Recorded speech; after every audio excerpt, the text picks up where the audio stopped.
présente Dernier cri de Hervé Comer.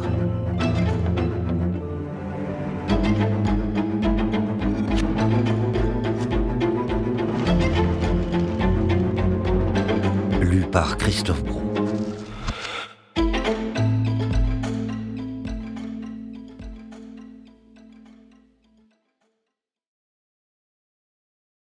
Pour Chloé, chaque jour. Pour Doris et Melville, nos deux petits surfeurs. L'utopie a changé de camp. Est aujourd'hui utopiste celui qui croit que tout peut continuer comme avant. Pablo Servigne. Prologue. C'est loin. La plupart des Français ignorent même où cela se situe. Vers l'Inde, non ? On devine qu'il s'agit d'un pays pauvre, gros fabricant de vêtements pour le compte de marques occidentales, on l'a sans doute lu quelque part. Le reste est de plus en plus flou. Hindouiste, musulman. Quant à l'existence de plages où la jeunesse pratique le surf en rêvant d'un ailleurs, jamais entendu parler. C'est une activité de citadins riches ou au moins cool, pas un sport de nécessiteux.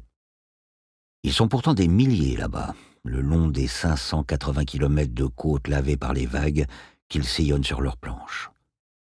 L'immense majorité sont des garçons, les cheveux noirs et la peau brune. Ils sont pauvres, en effet, et ont des corps secs sur lesquels l'eau salée ruisselle.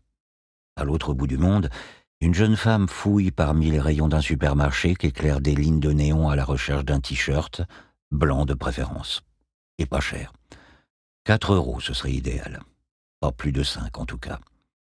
Bien assez pour un haut qu'elle ne portera qu'un été. Parmi les jeunes gens qui prennent le soleil et les vagues, tout là-bas, se trouvent quelques très rares filles. Elles doivent faire preuve de caractère pour s'imposer parmi les garçons. Elles passent pour des excentriques et de la vilaine graine. L'une d'elles se prénomme Farah. Ses yeux sont d'un vert qu'on n'oublie pas. Ils t'auscultent. Elle a peint des dents de requin sur les bords de sa planche, comme une morsure dont elle serait sortie indemne. Elle est allongée sur le ventre, au ras de l'eau, ses bras moulinent et brassent de part et d'autre. Elle ondule au gré des vagues, prend de la distance avec ce que son père lui martèle du matin au soir, de sa voix de crécelle, qu'elle est une mauvaise fille, qu'elle est une femme maintenant qu'elle a 13 ans, qu'elle est la honte de la famille et que ce mariage se fera quoi qu'elle en dise. Farah serre les poings, ravale sa salive, se retient de hurler et court jusqu'à la plage. Là, elle plonge et laisse aller ses larmes. Elle rassemble ses forces, prend son souffle et se répète les paroles de Rafi. « Tu feras le championnat du monde de surf, je te le promets. » Farah s'entraîne, s'acharne, le rêve en ligne de mire est tout proche. La Californie. Quitter le Bangladesh.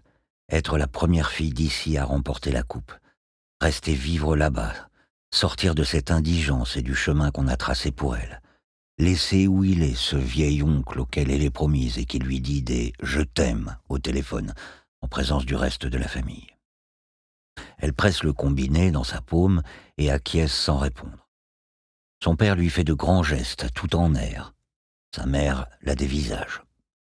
À l'autre bout du fil, le tonton s'impatiente et bafouille. Farah s'accroche. 600 kilomètres plus au nord, Rafi ne supporterait pas qu'elle flanche.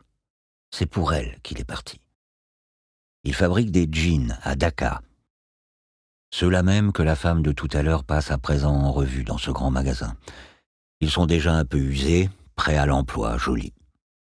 Lorsque Farah lui demande si c'est dur, Rafi répond que le plus douloureux est de ne pas gagner plus rapidement de quoi l'emmener.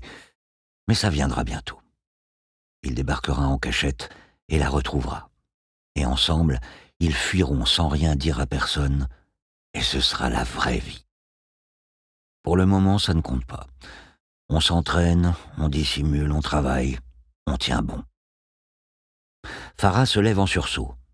Dans la cabane en tôle que son père a construite, le vent s'engouffre par tous les côtés. Il y a du bruit dehors, une dispute et des aboiements.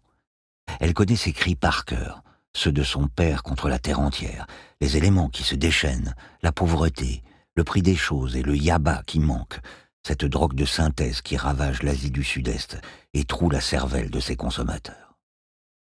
Farah sait que son père en prend trop. Elle le reconnaît de moins en moins. Le temps presse. Ses parents n'ont pas eu d'autres enfants après elle. Elle est la dernière, et il lui faudra bientôt partir, répondre au sourire édenté de cet oncle qui lui dit qu'elle lui fera de beaux enfants. Parfois, son frère lui demande de lui rapporter ce qu'on essaie de la forcer à répondre, et aussi ce qu'elle entend. Elle s'exécute, elle prononce des bribes de phrases, et sent bien qu'à l'autre bout, Rafi fulmine. Lui aussi prend sa dose, celle qu'il lui faut pour tenir, cravacher sans relâche et rester dur. C'est une dose de colère, une inétanchable soif de vivre. Il a 21 ans. Il est le 3e des 7 enfants qu'ils ont été, et l'aîné des garçons désormais. Le premier est mort de maladie. Nous espérons que vous avez apprécié cet aperçu. Pour continuer à écouter ce livre audio sur Google Play Livres, utilisez le lien dans la description de la vidéo.